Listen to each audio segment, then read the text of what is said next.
Imaginez un instrument capable de marquer à la fois le rythme et la mélodie, un instrument qui fonctionne de manière acoustique mais qui produit un son proche des musiques électroniques et avec ça facile à transporter. Eh bien cet instrument existe, il a été conçu dans la région et on va en parler avec son créateur qui est avec nous. Bonjour Guillaume Toutain. Bonjour. Alors votre projet s'appelle Jogadoc et vous avez pour ambition de développer des instruments du futur. Vous serez samedi l'un des 12 exposants sélectionnés pour participer à un salon très pointu. C'est le Next Music Festival d'Issy-les-Moulineaux qui présente les meilleurs prototypes français en la matière. Vous y allez avec ce tambourin avec lequel vous êtes venu aujourd'hui. Qu'est-ce que c'est un tambourin mélodique?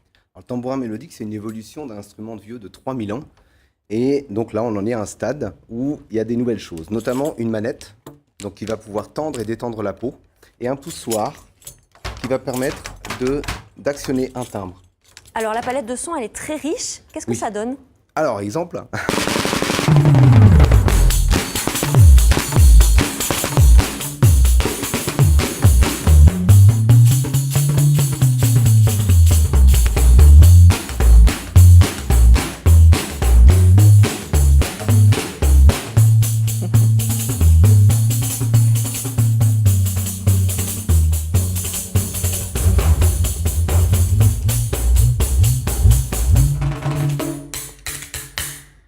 Alors, on le voit, la palette de sons, elle va de la percussion au son de basse ou de contrebasse, voire de castagnette. L'idée, c'est de tendre et de détendre la peau, c'est ça? L'idée initiale, c'était de commencer les percussions et de ne pas remplir la voiture à chaque fois que je vais quelque part. Parce que quand on est percussionniste, on a toute une flopée d'instruments. Moi, je voulais un instrument qui me permettait d'avoir un petit peu tout en même temps et sous la main. Alors, au départ, vous êtes orthopédiste. Je suis orthoprothésiste initialement, orthoprothésiste, oui. Exactement, oui. Oui. Je travaillais à l'Institut Saint-Pierre pendant 17 ans. Comment vous en êtes venu à développer un instrument de musique? J'ai découvert les percussions au Brésil. Je travaillais pour Handicap International en mission humanitaire. Et je me suis passionné pour un tambourin là-bas qui s'appelle le pandeiro. J'avais commencé à le faire évoluer et, avec des manettes et des différentes choses. Et petit à petit, j'en suis arrivé là au fil des rencontres, notamment Carlo Rizzo, qui est un musicien italien qui a beaucoup travaillé sur ce genre d'instrument.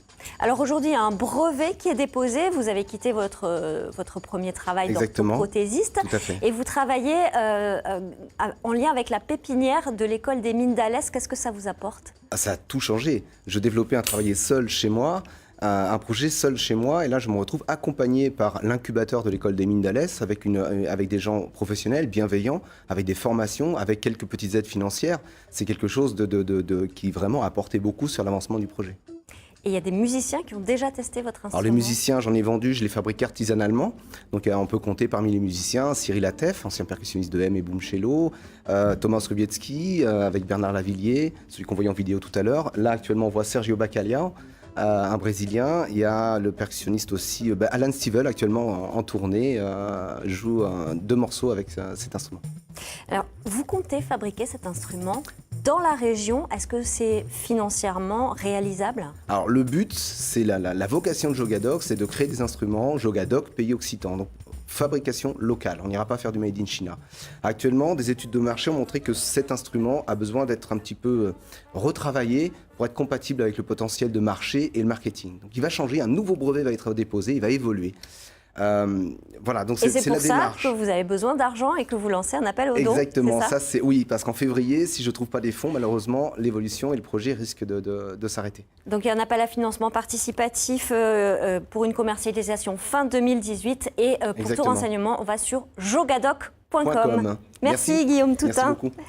Avant de vous quitter, je vous rappelle cette information.